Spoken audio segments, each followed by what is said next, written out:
നമസ്കാരം. ജ്യോതിരാജ് ആസ്ട്രോളജിക്കൽ ചാനലിൻ്റെ പുതിയൊരു വീഡിയോയിലേക്ക് എല്ലാ പ്രിയ പ്രേക്ഷകർക്കും സ്വാഗതം. ഇന്നത്തെ വീഡിയോയിൽ വിശേഷ ധനലാഭത്തെക്കുറിച്ചാണ് പറയുന്നത്. സാധാരണഗതിയിൽ എല്ലാവരും ജോലി ചെയ്തോ കച്ചവടം മുതലായവ നടത്തിയോ മറ്റുമാണ് ധനം സമ്പാദിക്കുന്നത്. ചിലർ എത്രയധികം കഠിനാധ്വാനം ചെയ്താലും കൂടുതലായി ധനലാഭം സിദ്ധിക്കാറില്ല. എന്നാൽ മറ്റു ചിലർ കാര്യമായി അധ്വാനിക്കാതെ തന്നെ ധാരാളം ധനം സമ്പാദിച്ചു കൂട്ടും. ചിലർ എന്തെങ്കിലും ചെറിയ സംരംഭം തുടങ്ങിയാൽ തന്നെ അത് വളരെ വിജയകരമായി തീർന്ന് ആ സംരംഭം വിപുലീകരിച്ച് ധാരാളം ധനം സമ്പാദിച്ചു കൂട്ടുകയും ചെയ്യും. ചിലർ വളരെ മുതൽ മുടക്ക് ചെയ്ത് ബിസിനസ്സും മറ്റും തുടങ്ങിയാലും അപ്രതീക്ഷിതമായി അത് പരാജയപ്പെടുകയും കടക്കെണിയിൽ അകപ്പെടുകയും ചെയ്യും. ചിലർ എത്ര ദരിദ്രന്മാരാണെങ്കിലും ഒരു സുപ്രഭാതത്തിൽ ലോട്ടറിയും മറ്റും കിട്ടി കോടീശ്വരന്മാരായി തീരുകയും ചെയ്യും. ഇതെല്ലാം നമ്മുടെ ഗ്രഹനിലയിലെ ഭാഗ്യ നിർഭാഗ്യങ്ങളുടെ അടിസ്ഥാനത്തിലാണ്.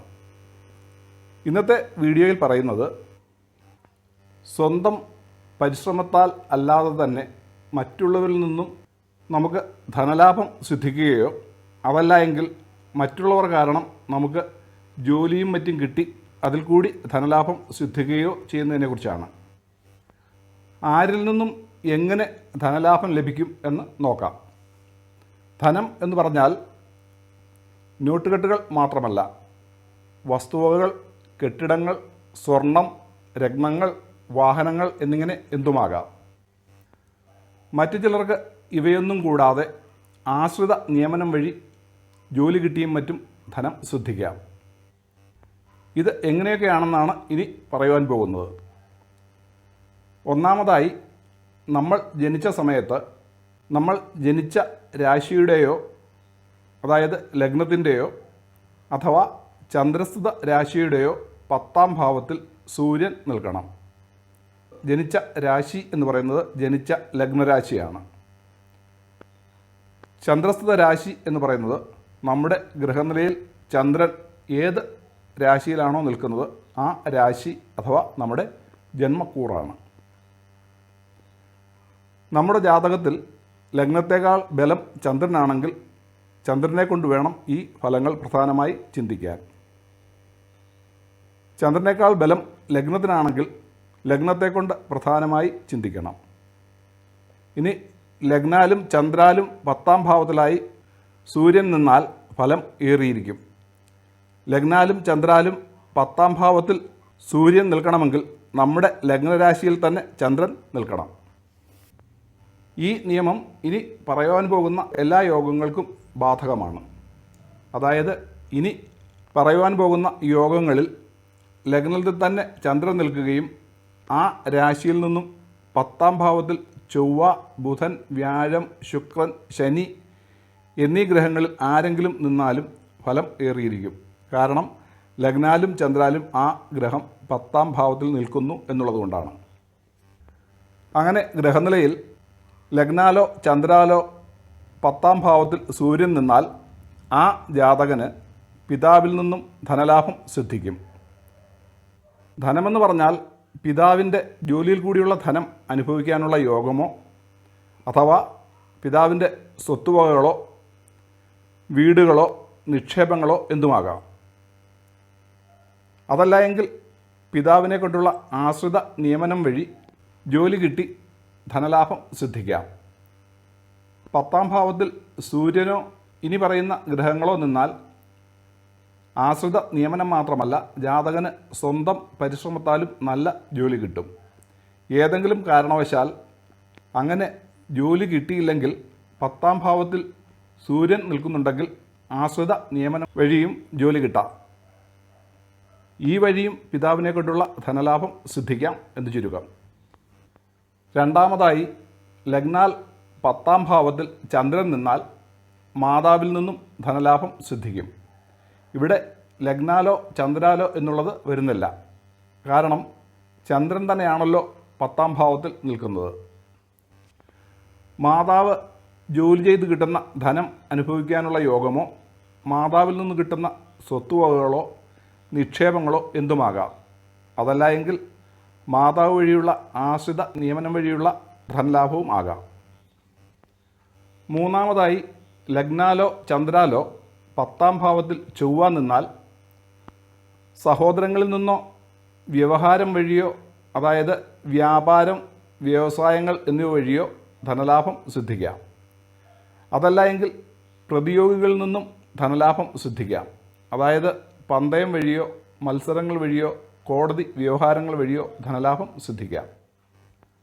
അതല്ല എങ്കിൽ നിർമ്മാണ മേഖലയിലും മറ്റും ജോലിക്കാരെ നിർത്തി ജോലി ചെയ്യിച്ച് ധനലാഭം ഉണ്ടാക്കുന്ന കോൺട്രാക്ടറോ വസ്തുവകൾ ക്രയവിക്രയം ചെയ്തു കൊടുത്ത് കമ്മീഷൻ വാങ്ങുന്നവരോ ആകാം. നാലാമതായി ലഗ്നാലോ ചന്ദ്രാലോ 10ാം ഭാവത്തിൽ ബുധൻ നിന്നാൽ ബന്ധുക്കളിൽ നിന്നും ധനലാഭം സിദ്ധിക്കാം.